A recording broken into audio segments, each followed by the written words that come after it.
ব্ৰহ্মপুত্ৰত জলস্তৰ বৃদ্ধি, বন্ধ মাজুলী অফলামুখ নিমাতী ফেৰী সেৱা।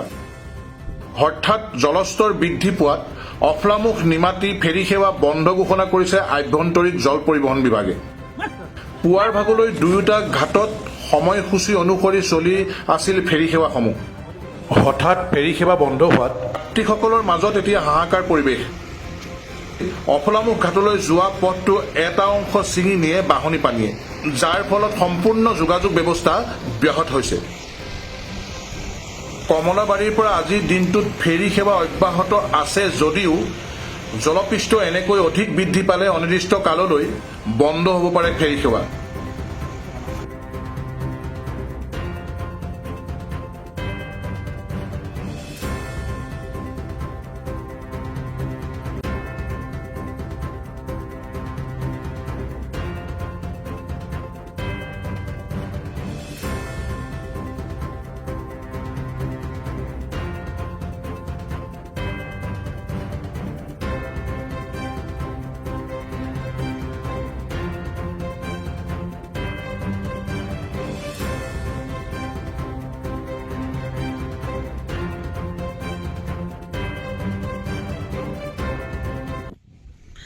কি হৈছে ঘাটত পানী বাঢ়িলে নেকি?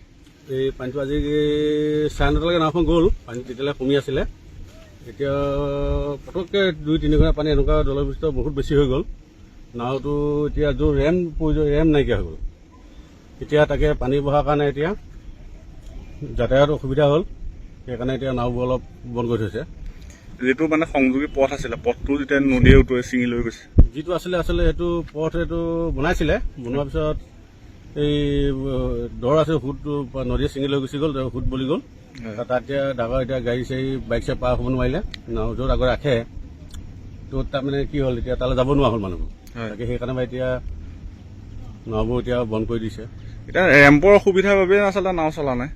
ৰেম্পৰ অসুবিধা মানে ৰেম্পটো ইমান তল যোৱাকৈ নাই, সেইটো এটা অসুবিধা হৈছে, কিন্তু ৰেম্পটো ইমান তল যোৱা নাই, ঠিকেই আছে। কিন্তু যিটো যাতায়াত ৰাস্তাটো ছিগি যোৱাৰ কাৰণেহে বন্ধ হৈ গৈছে। ইয়াতে ৰৈ আছে, গতিকেলৈ এতিয়া কি ব্যৱস্থা কৰে আৰু যেনে যাত্ৰীবোৰ পাৰ কৰিলে ভাল আৰু। গাড়ীবোৰ আমাৰ তাতে আছে, তাতে ফচি আছে, কিছুমান ফচিলে, কিছুমান উলিয়ালো ৰাস্তাটো পৰা আনিব নোৱাৰিব, হেৰি হ'ল, পানী বাঢ়ি আছে।